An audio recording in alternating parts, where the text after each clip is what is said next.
മക്കളെ, ഇത് കളി വേറെയാണ്. വെള്ളം നൽകിയില്ല എങ്കിൽ ആണവ യുദ്ധമുണ്ടാകുമെന്ന പാകിസ്ഥാന്റെ ഭീഷണിക്ക് അതേ നാണയത്തിൽ തിരിച്ചടി നൽകിയിരിക്കുകയാണ് നരേന്ദ്രമോദി. സിന്ധു നദിയിലേക്കുള്ള വെള്ളം തടഞ്ഞിട്ടല്ല ഇന്ത്യയുടെ ആദ്യത്തെ തിരിച്ചടി, മറിച്ച് വെള്ളം തുറന്നുവിട്ട് പാകിസ്ഥാനെ മുക്കിക്കൊല്ലുകയാണ്. പഹൽഗാം ഭീകര ആക്രമണത്തിന് പിന്നാലെ പാകിസ്ഥാനെതിരെ തിരിച്ചടി തുടർന്ന് ഇന്ത്യ നൽകുന്നത് ശക്തമായ സന്ദേശം തന്നെയാണ്. മുന്നറിയിപ്പില്ലാതെ ഉറി ഡാം തുറന്നുവിട്ടിരിക്കുകയാണ്. ഇതോടെ ജലം നദിയിൽ വെള്ളപ്പൊക്കം ഉണ്ടായിരിക്കുന്നു. പാകിസ്ഥാൻ അധീന കാശ്മീരിലെ വിവിധ പ്രദേശങ്ങളിൽ ഇതോടെ വെള്ളം കയറിയിരിക്കുകയാണ്. ഇന്ത്യയുടെ ഈ അപ്രതീക്ഷിത നീക്കത്തിൽ പാകിസ്ഥാൻ ഞെട്ടിവിറച്ചു.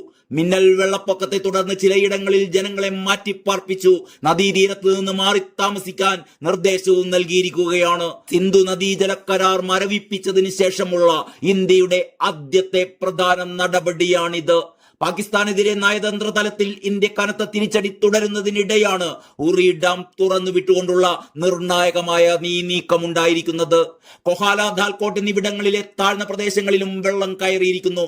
ഞങ്ങൾക്കൊരു മുന്നറിയിപ്പും ലഭിച്ചിരുന്നില്ല. വെള്ളം ഇരച്ചു കയറി വരികയാണ്. ജീവനും സ്വത്തിനും സംരക്ഷണം ഒരുക്കാൻ ഞങ്ങൾ പാടുപെടുകയാണ്. പാക് അധീന കാശ്മീരിലെ നദീതീരത്തുള്ള ഡുമൈൽ എന്ന ഗ്രാമത്തിലെ താമസക്കാരനായ മുഹമ്മദ് ആസിഫ് പറഞ്ഞതായി വിദേശ മാധ്യമങ്ങൾ റിപ്പോർട്ട് ചെയ്യുന്നു.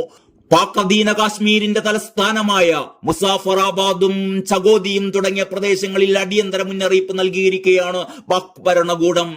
ജലനിരപ്പ് ഉയർന്നതോടെ താമസക്കാരെ ഒഴിപ്പിക്കാൻ തുടങ്ങിയിട്ടുണ്ട്. ജലം നദിയിലേക്ക് ഇന്ത്യ പതിവിലും കൂടുതൽ വെള്ളം തുറന്നുവിടുകയാണ് ഉണ്ടായത്.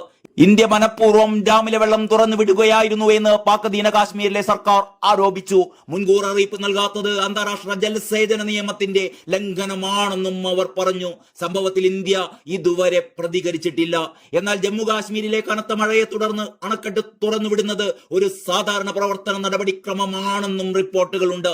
സിന്ധു നദീജല കരാറിൽ നിന്ന് ഇന്ത്യ പിന്മാറുന്നതോടെ പാകിസ്ഥാന്റെ കാർഷിക മേഖലയാകെ തകർന്നടിയുമെന്നാണ് വിലയിരുത്തൽ. പാക് GDPയുടെ വലിയൊരു പങ്ക് കാർഷിക രംഗത്തിന്റെ സംഭാവനയാണ്. ഭാവിയിൽ നദീജലത്തിന്റെ ലഭ്യത ഇന്ത്യ കുറച്ചാൽ പാകിസ്ഥാനിലെ കൃഷിയിടങ്ങളാകെ വരണ്ടുണങ്ങും. അത് വലിയൊരു സാമ്പത്തിക തകർച്ചയിലേക്കാകും പാകിസ്ഥാനെ നയിക്കുക. നിലവിലെ സാമ്പത്തിക സ്ഥിതിയിൽ അത് താങ്ങാൻ പാകിസ്ഥാൻ ഒരിക്കലും ആവില്ല. അതുകൊണ്ടാണ് ആണവ ഭീഷണി അടക്കമുയർത്തി ഇന്ത്യയെ ഭയപ്പെടുത്താനുള്ള പാകിസ്ഥാന്റെ ശ്രമം. വെള്ളം തടയാൻ നിരവധി ദീർഘകാല പദ്ധതികൾ പരിഗണനയിലുണ്ട്. പക്ഷേ ഉടനടിയും ഭാവിയിലേക്കും നടപ്പാക്കാൻ കഴിയുന്ന പദ്ധതികൾക്കാണ് മുൻഗണനയെന്ന് ഉദ്യോഗസ്ഥർ വിശദീകരിക്കുന്നു.